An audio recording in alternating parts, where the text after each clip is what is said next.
아멘. 사랑하는 행복영산 송포교회 성도 여러분, 오늘 8월 1일, 8월 첫 주일입니다. 또 이 8월 한 달에도 저와 여러분 또 여러분 가정에 하나님의 놀라우신 새 은혜, 새 역사가 일어나시기를 주님의 이름으로 축복합니다. 저는 요즘 날씨의 변화를 보면서 창조주 하나님의 오묘함을 깨닫습니다. 지난 한 주간도 무척 더웠습니다. 또 오늘 비가 오고 이번 주에 종종 비가 오지만 비 온 뒤에 또 더 뜨겁다고 합니다.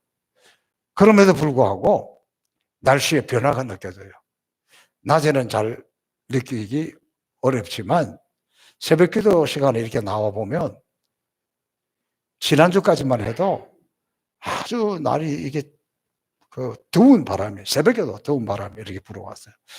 근데 이 주말부터는 보니까 새벽에 이렇게 더운 바람이 아니에요.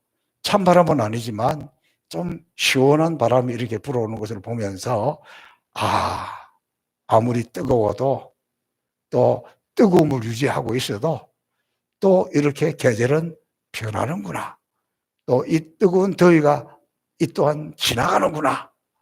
그걸 보면서 오늘 우리의 삶이 아무리 어렵고 힘들고 여전히 뜨겁고 뜨거운 시련의 시간이라 할지라도 이 또한 지나간다는 것을 믿으시고 힘을 내시고 용기를 내시기를 주님의 이름으로 축복합니다. 지난 한 주간은 뭐니 해도 올림픽입니다. 저는 우리나라 선수들을 보면 참 자랑스럽고 대견합니다. 이번 올림픽을 보면서 우리나라 젊은이들이 BTS 방탄소년단을 비롯해서 어떻게 전 세계에 이렇게 영향력을 주고 이렇게 이끌어가는가. 너무 놀라운데 제 나름대로는 좀 그런 것이 우연이 아니라는 것을 깨닫게 되었습니다. 예전에는 결과물을 가지고 금메달만 가지고 온 나라가 집중을 하고 또 울고 웃고 그랬습니다. 근데 지금은 탁월한 실력, 이게 피가 나는 노력의 결과물보다도 더 소중한 것이 이들의 정신 세계를 이끌어가고 있는구나 하는 것을 보았습니다. 여러분, 확실히 우리 시대하고는 달라요. 예전에는 죽을 힘을 다해서 최선을 다해서 금, 은, 동은 그 실력차라고 볼 수도 없어요. 그날의 조금 컨디션에 따라서 달라지는 것인데도 그 수구에서 영광스러운 은메달 따고 동메달 따도 막 기뻐하고 즐거워하지 못하고 금메달 따지 못한 것에 대한 죄인처럼 고개를 푹 숙이고 막 울고 그랬어요. 속상해했어요. 근데 지금 선수들 보니까 그런 게 없어요. 정말 보기 좋더라고요. 그중에 유도의 조구함이라는 선수가 덩치가 커요. 뭐 100kg 된가요? 거기에서 은메달을 땄습니다. 이 친구는 그 이름이 조씨 집안에 아들이 태어났는데 그 어머니가 목사님에게 가서 이름을 지어달라 그랬대요. 그랬더니 나라를 구하라고 구함이라고 지어서 조구함입니다. 근데 이 친구가 보니까 중결승전에서 이겼어요.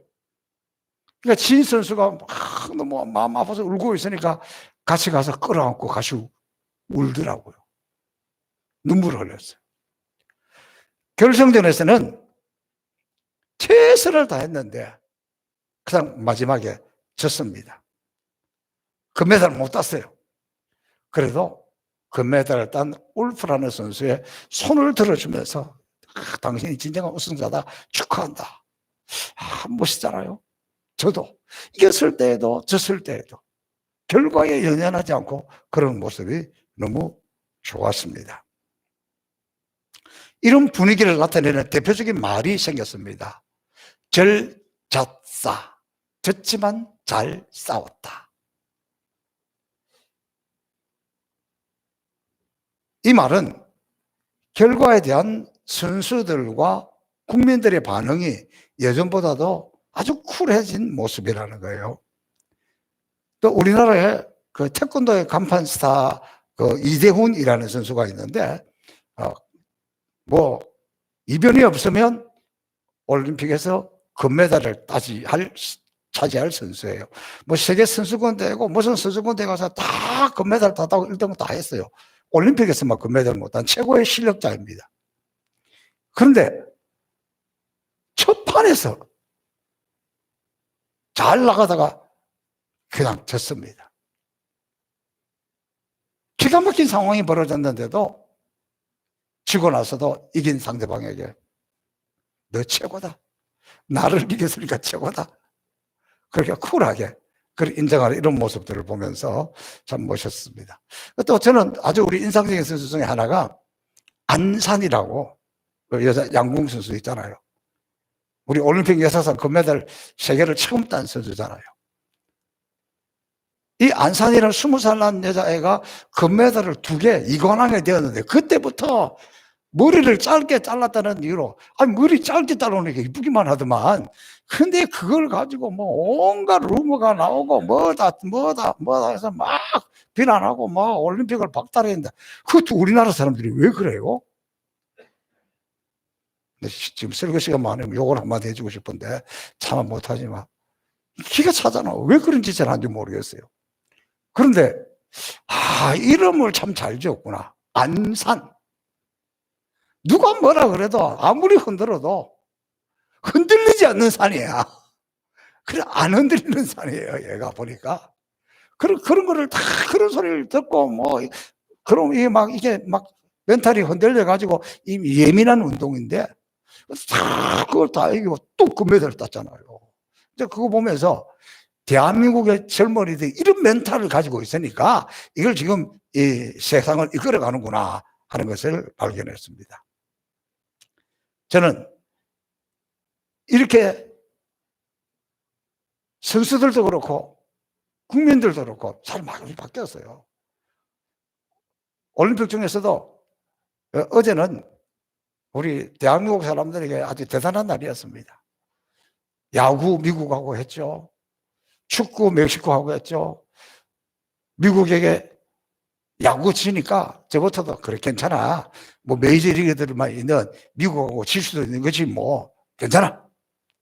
멕시코 6대3이에요. 옛날 같으면 아니 이게 무슨 뭐 야구도 아니고 농구도 아니고 핸드볼도 아니고 이게 무슨 6대3이야. 도대체 감독 뭐해? 막 이랬을 텐데 보니까 걔네들이 잘하더라니까. 야 6골 먹은 거면 다행이다. 그래 잘했다. 별로 뭐 화가 안 나요. 또 여자 배구는 또 일본한테 이기니까 그건 또 기분이 좋대.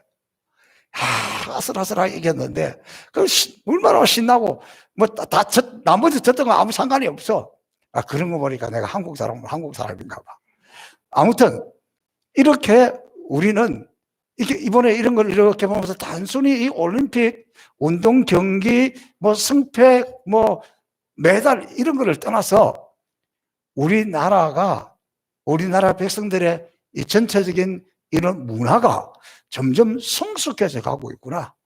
딱 그 결과만 매달리는 것이 아니라 이겨도 저도 이런 걸 수용하고 이런 것이 있는데 조금 안타까운 것이 있다면 이 성숙한 문화가 좀 정치인들에게도 가면 좋겠어. 정치인들은 뭐 서로 상대방끼리 막 싸우는 게 아니라 막 자기들끼리도 싸우고 막 보는 대로 싸우기만 하니까 참 이 성숙한 문화가 정치하는 사람들에게도 넘어가서 좀 우리나라가 전반적으로 더 성숙하면 좋겠다 하는 것을 저는 이번 이 올림픽을 보면서 느끼고 있습니다. 자, 지금 우리는 계속해서 주의 집에서 하나님 주시는 축복에 대해서 살펴보고 있습니다. 오늘은 4번째 시간인데 8절부터 시작합니다. 근데 제가 4주 동안 내내 1절부터 12절까지 다 읽었어요. 왜 그랬을까? 제 마음에는 이렇게 읽으면서 우리 성도들이 좀 암송하면 좋겠다. 외우셨습니까? 좀 어렵죠. 그래도 외울 수 있는 분들은 이 주옥 같은 말씀을 좀 다 외우면 좋겠습니다. 어쨌든 오늘은 이 8절부터 하는데 8절에 보니까 만군의 하나님 여호와여 내 기도를 들으소서 야곱의 하나님이여 귀를 기울이소서 갈로 셀라 이렇게 나왔어요. 이 셀라라는 것은 간절함이라는 거죠. 만군의 하나님 내 기도 들어주세요. 제발 귀를 좀 기울여주세요. 응답해 주셔야 됩니다. 간절함이 있는 그런 표식이라는 거죠. 자, 그 중에서 오늘 주목할 단어가 있는데, 첫 번째는 기도의 대상이 누구냐? 만군의 하나님이라는 거예요. 이 만군의 하나님이라는 것은 아주 전능하신 하나님, 능력이 많으신 하나님, 모든 군대의 왕이시고 모든 군대를 이끄시는 하나님입니다. 그런 아주 능력의 하나님을 상징합니다. 그 다음에 또 하나 단어가 뭐냐 그러면 야곱의 하나님입니다. 아주 구체적인 응답을 구할 때 야곱의 하나님 귀를 기울이세요, 기울여주세요, 이렇게 이야기했는데, 여러분 야곱의 하나님이라고 부르는 것은, 야곱은 약점이 많고 허물이 많고 이기적이고 욕심이 사나운 사람입니다.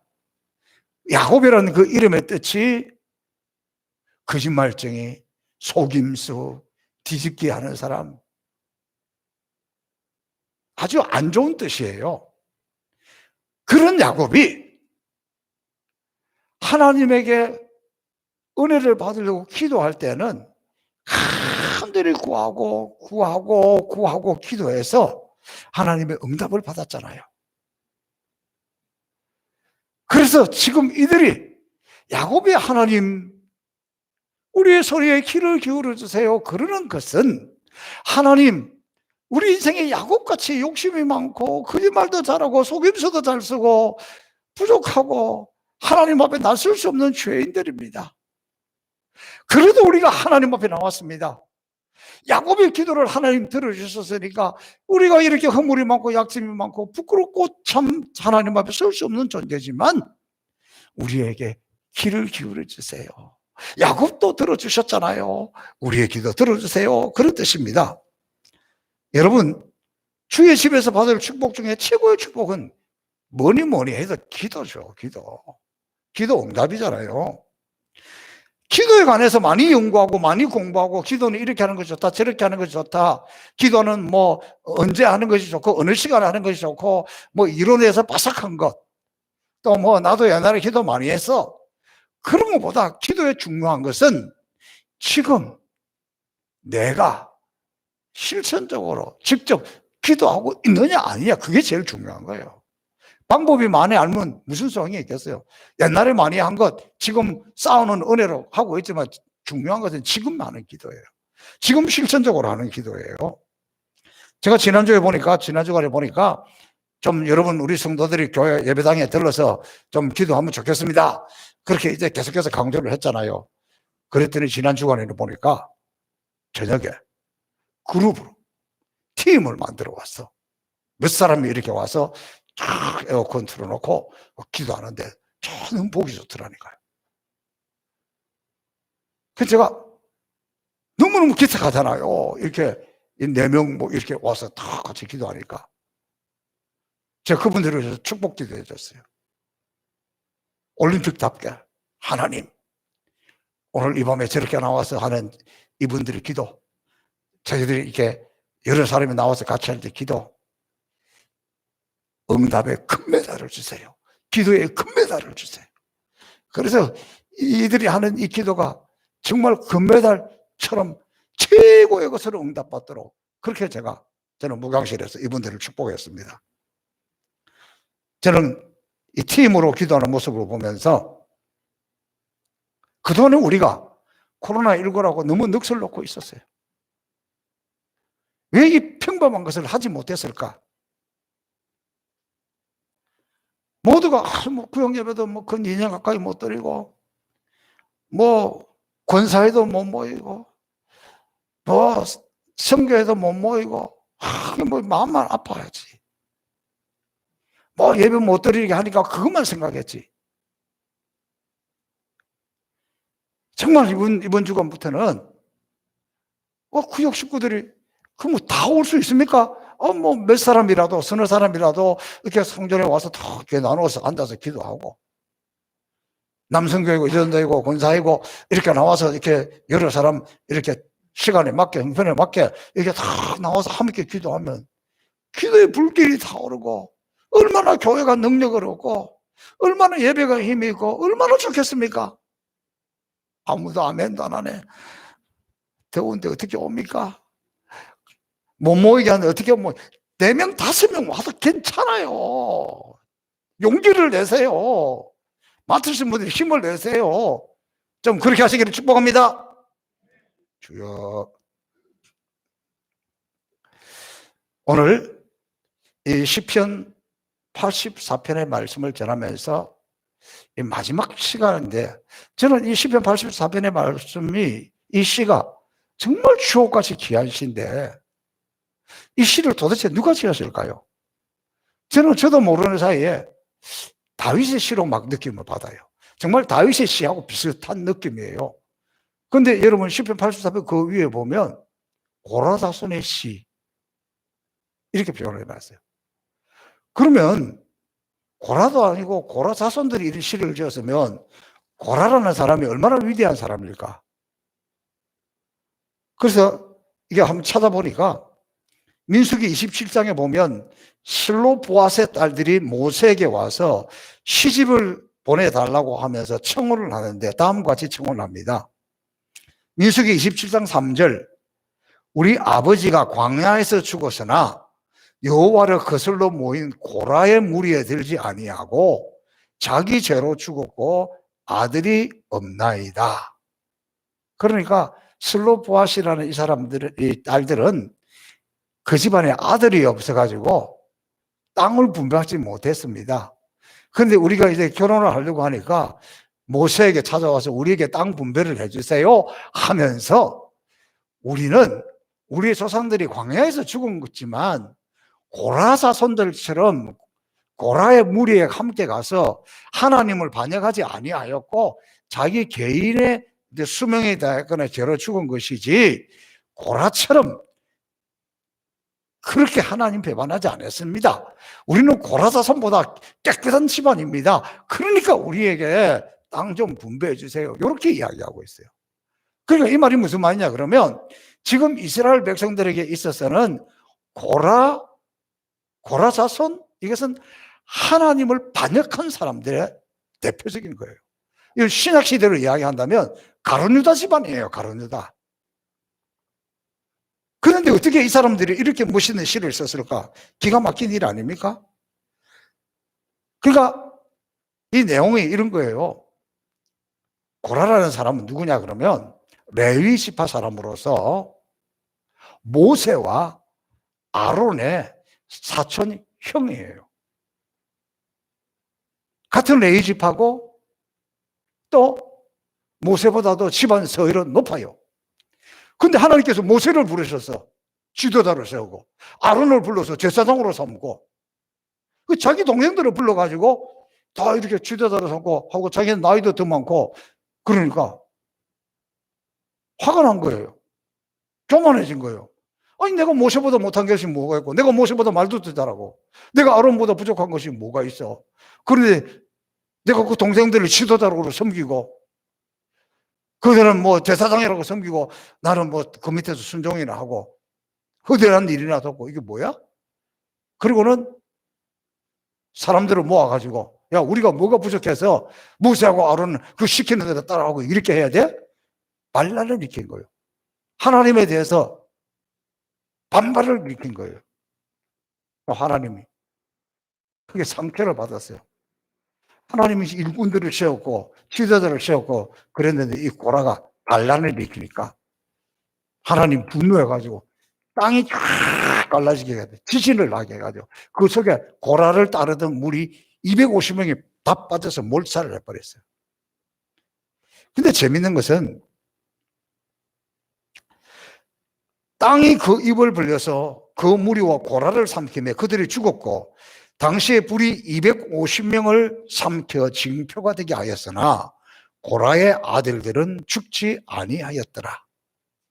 그러니까 고라의 아들들은 아버지 죄에 가담하지 않았습니다. 그래서 죽지 않았습니다. 그렇지만 이들은 큰 상처를 받습니다. 고라의 자손, 고라의 후손, 이미 상처받은 가문이에요. 하나님을 반역한 가정이 되었습니다. 그러면 그 후에 이들이 어떻게 되었을까요? 레위 자손인데 레위인의 자격을 박탈당했나요? 그렇지 않습니다. 이들은 성전을 지키는 자들이 되고 특별히 찬양 사역을 하게 됩니다.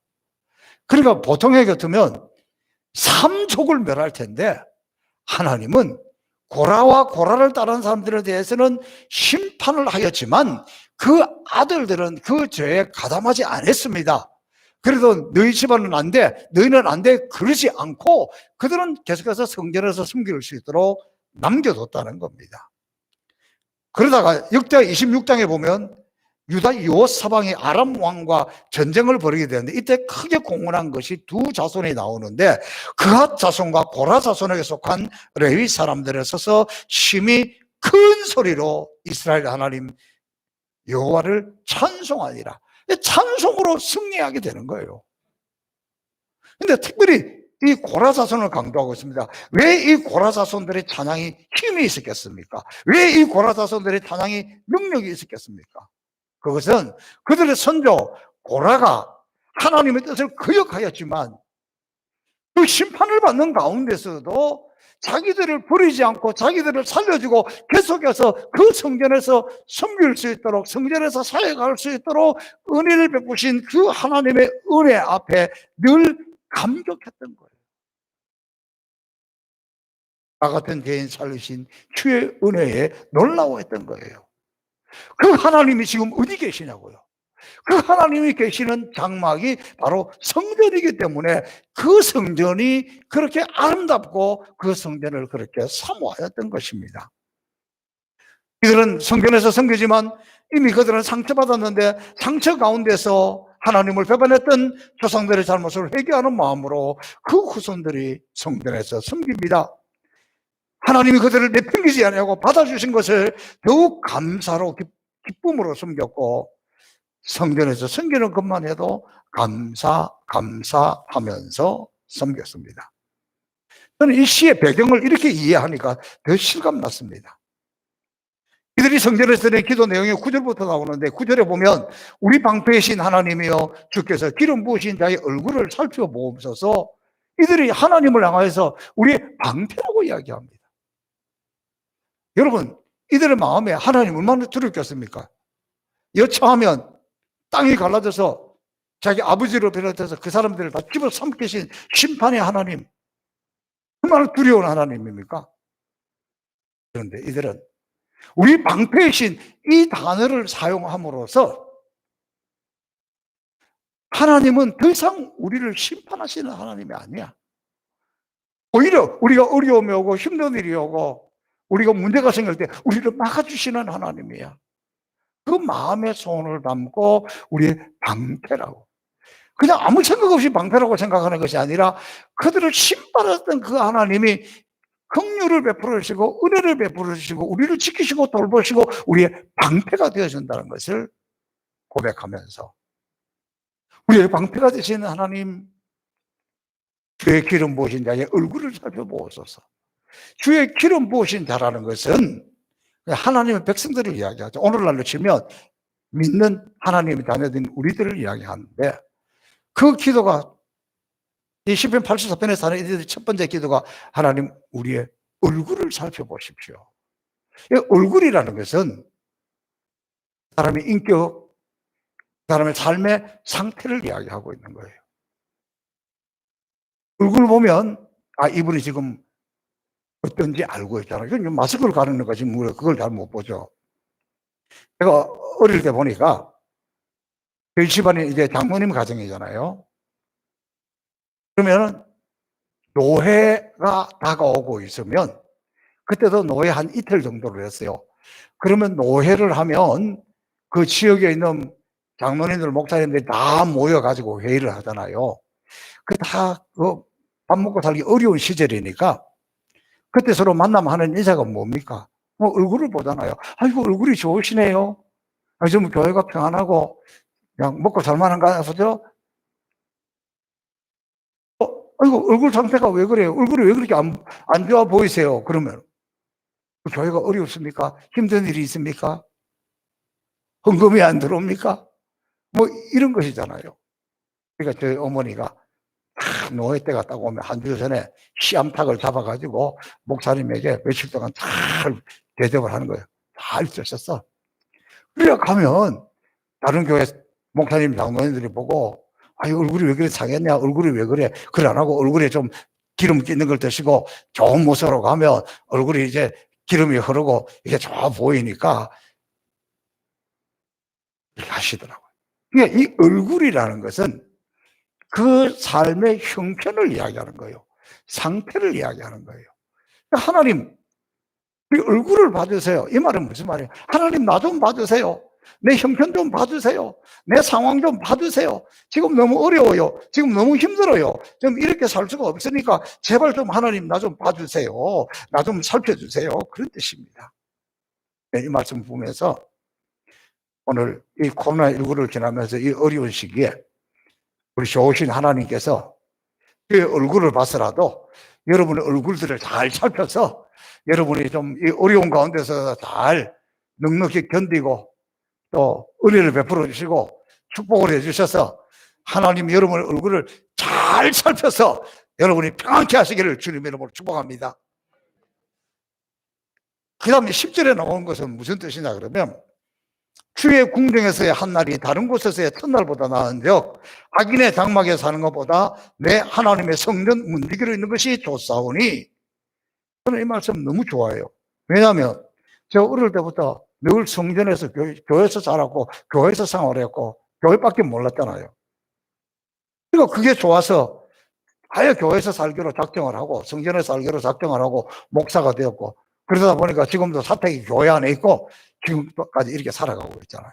아마도 이 자리에 있는 우리 장모님들이나 뭐 권사님들이나 집사님들이나 다 이렇게 아버지 집에 있는 것이 좋고 교회에서 성경이 좋고 그러다가 장모도 됐고 권사도 됐고 집사가 됐고 그랬지 않았을까요?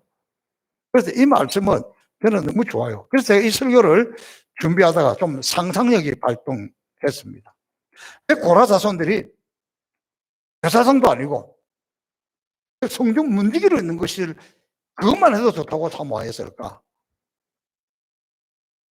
이들은 성전에서 찬양하는 사람으로서 성전 안에 사는 사람으로서 성전에 드나드는 사람들을 매일 이렇게 보잖아요. 그러면 성전에 들어오는 사람들이 다 들어올 때는 상처투성이로 무거운 짐을 나올러지고 견디다 못한 이런 모습으로 이렇게 오는데 하나님 앞에서 은혜를 받고 하나님 앞에 가서 말씀을 듣고 하나님 앞에 나와서 예배 드리고 돌아가는 모습을 보니까 너무너무 좋더라는 거예요. 이 설교를 준비하고 있는데 어제 우리 어느 집사님하고 대화하는 중에 오전에 나와서 한참 대화하는데 그러는 거예요. 내가 뭐 교회 와서 매일 있다가 보니까 우리 성도들이 예배당에 들어올 때는 막 그렇게 밝고 행복하고 뭐 그냥 기쁨이 가득하고 이런 사람 별로 없습니다. 다 무거운 짐을 지고 이렇게 오는데 그래도 예배 드리고 나갈 때는 보면 예배 드리고 나가니까 뭐 또 떡을 받아서 그런지 나갈 때는 다 웃고 다 밝은 표정이고 다 좋다는 거예요. 그 이야기를 들으니까 아이고 이건 내 주님 오실 때까지 떡을 매일 해야 되나 생각도 들고 또 내가 목회자로서 얼마나 말씀을 맛있게 잘 준비해야 되겠는가 뭐 그런 생각을 하면서 정말 우리가 하나님 전에 오를 때에는 무겁고 힘든 표정으로 오지만 그래도 돌아갈 때는 하나님을 만나고 응답을 받고 기쁨이 가득해서 돌아가는 그런 우리 예배 성도들이 되기를 바랍니다.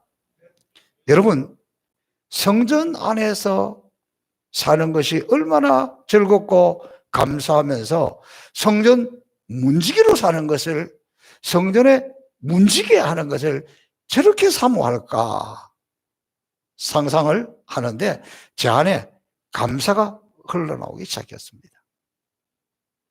저는 이 성전에서 늘 말씀을 전하는 설교자니까 이분들이 문지기로 있는 것을 이렇게 사모하는데 나는 설교자로서 목회자로서 살아가는 것에 정말 이런 감사가 있고 이런 사모함이 있는가? 그러다가 막 제 안에 감사가 흘러넘쳤습니다. 무슨 감사냐 그러면 제가 한 지난 2달 동안에 이 허리 척추관 압착으로 이 신경이 눌려서 제대로 서지도 못하고 걷지도 못하고 무척 힘들었습니다.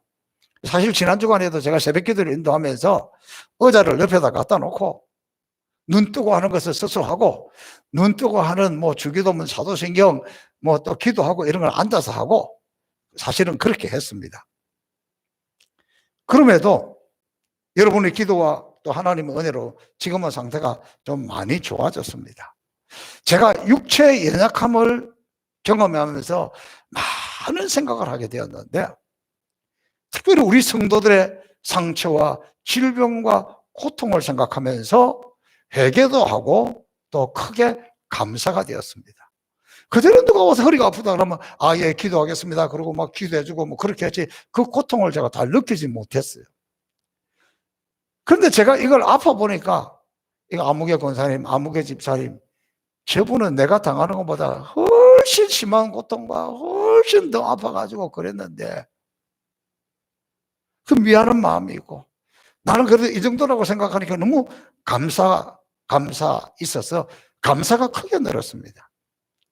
제가 이 척추에 문제가 생기니까 척추암에서 치유가 되었던 스탠리 테일이라는 미국 실험인의 간증이 생각이 났습니다. 스탠리 테일이라는 사람은 크게 성공을 했습니다. 회사를 세워서 유명하게 되었습니다. 그런데 1976년 갑자기 병이 생겼는데 척추암 3기라는 겁니다. 이 당시 척추암은 수술로도 약물로도 고치기 어려운 그런 병이었습니다. 근데 이 사실이 알려지자 그는 곧 죽을 것이라고 생각을 하고 또 끝났다고 생각을 했는데, 이분이 몇 달 후에 그 병상에서 자리를 툭툭 털고 일어나 출근을 했습니다. 회사에 가니까 사람들이 깜짝 놀랐어요. 아니 회장님 어떻게 된 것입니까? 어떻게 병에서 나왔습니까? 그때 니테는 네, 저는 하나님께 감사만 했습니다. 그랬더니 병이 나았습니다. 저는 이렇게 기도했습니다. 전능하신 하나님 아버지, 병들게 된 것도 감사합니다. 병들어 죽게 되어도 감사합니다. 하나님, 저는 이 죽음 앞에서 하나님께 감사할 것밖에 없습니다. 살려주시면 살고 죽으라면 죽겠습니다. 하나님 무조건 감사합니다. 저는 무조건 감사합니다. 예수 그리스도 이름으로 기도합니다. 아멘. 저는 이 척추관 압착으로 이 엄청난 고통, 통증으로 시달리면서 이번에 이 간증이 이제 생각이 났어요. 그래서 그 다음부터 일어나도 아이고 이렇게 하다가 아이고 감사합니다. 그럼 그럴 때 통증이 와도 감사합니다. 움직일 때마다 감사. 그래서 이게 통증이 심하고 아픔이 있는데도 불구하고 그거보다 더 크게 늘은 것은 감사가 늘은 거예요. 그래서 아플 때 아이고 하는 것보다 아버지 감사합니다. 하나님 감사합니다. 주여 감사합니다. 감사. 그러니까 통증을 못 느끼게 돼요. 많이 회복되는 것을 체험하고 있습니다. 사랑하는 성도 여러분, 우리는 지난 한 달 동안 주의 집에서 받을 축복으로 함께 은혜를 나누고 있습니다. 그런데 중요한 것은 내가 그 축복을 받아 누리느냐는 거예요. 오늘 고라자손들은 시편 84편을 통해서 어떤 결론을 짓고 있냐 그러면, 나는 성전을 포기할 수 없다. 나는 성전 문지기로 사는 것이 세상의 그 어느 궁궐에 사는 것보다 좋다. 그것은 하나님이 성전에서 예배 드리는 자에게 좋은 것을 아끼지 아니하고 주시는 것을 보고 체험했기 때문입니다. 그래서 오늘 이 성경 말씀에 보면 11절에 보니까 여호와 하나님은 해요 방패시라. 여호와께서 은혜와 영화를 주시며 정직하게 행하는 자에게 좋은 것을 아끼지 아니하실 것임이니이다. 이들이 성전 문지기로 살고도 싶은 것은 성전에 있으면서 보니까 성전에 드나드는 정직하게 믿음으로 사는 사람은, 하나님 앞에 정직하게 믿음으로 사는 그 사람들에게는 하나님이 좋은 것을 아끼지 아니하더라, 그것을 봤다는 거예요. 제가 주의 집에서 받을 축복에 대해서 이야기를 하니까 혹시 우리 성도들 중에서 좀 예배당에 오지 못하는 분들이 오해하지 않았으면 좋겠습니다. 오해라는 것은 성도들의 모임입니다. 내가 모이고 예배 드리는 것을 방해하는 세력이 있다면 목에 칼이 들어와도 해야지요. 지켜야죠. 그러나 지금은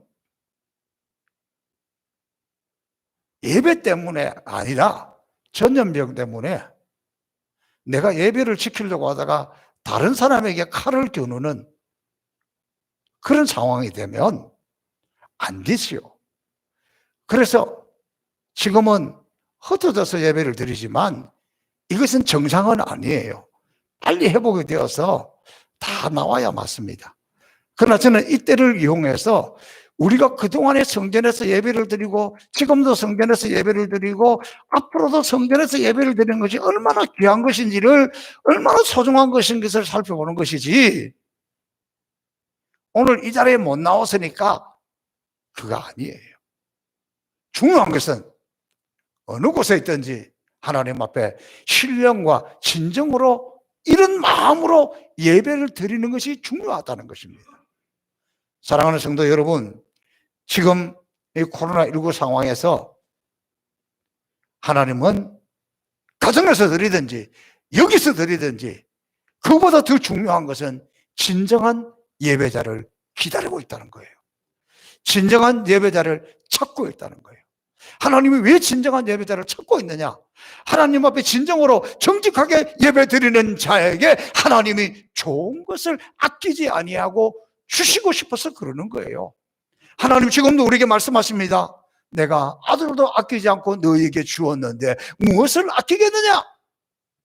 하나님은 아들도 아끼지 아니하고 우리에게 주신 그 하나님이 하나님 앞에 진정으로 예배드리는 자를 찾고 진정으로 예배드리는 자를 찾아서 그들에게 좋은 것을 아끼지 아니하시고 주시고 싶어 합니다.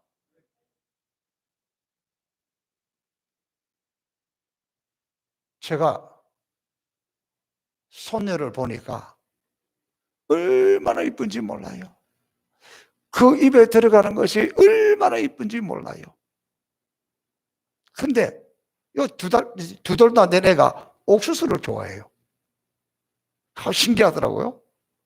그래서 제가 우리 어제 손녀를 잠깐 만나러 가면서 이렇게 싹 지나는데 제2자유로 밑으로 지나가는데 옥수수 하는 차가 있어요. 대단히 죄송한 이야기지만 우리 집 사람이 가다가 이거 뭐 했다, 차 지났어, 가지 돌아오는 법이 없어요. 근데 우리 손녀가 그걸 좋아하잖아요. 휙 돌아가지고 싹 돌아서 사서 갔다니까. 하나님 아버지는 지금 이렇게 진정한 예배자를 찾는 것은, 주의 집에서 축복을 해주시기 원하는 것은 우리 입에 들어가는 것이 너무 이뻐, 우리가 복을 누리는 것이 너무 이뻐, 하나님의 자녀들이 잘 되는 것이 너무 이뻐. 그래서 좋은 것을 아끼지 않고 주고 싶어서 예배자를 찾고 있는 거예요. 주의 집에서 그 복을 주시기를 원하고 있다는 거예요. 저와 여러분 이 땅에 살아가면서 이 주의 집에서 아버지 하나님이 좋은 것을 아끼지 않으려고 막 주시고 싶어하는 그 마음을 알고 신령과 진정으로 예배 드리는 진정한 예배자가 되어서 이 복을 다 받아 누리시기를 주님의 이름으로 축복합니다. 살아계신 아버지 하나님 감사합니다. 오늘도 주의 집에서 받을 복, 하나님의 말씀을 받습니다. 하나님, 우리에게 진정한 예배를 찾는 것은 하나님은 좋은 것을 아끼지 아니하시고 주시기 위함인데 이 복을 다 받아 누리게 하여 주옵소서. 감사하며 예수님 이름으로 축복하며 기도하옵나이다. 아멘.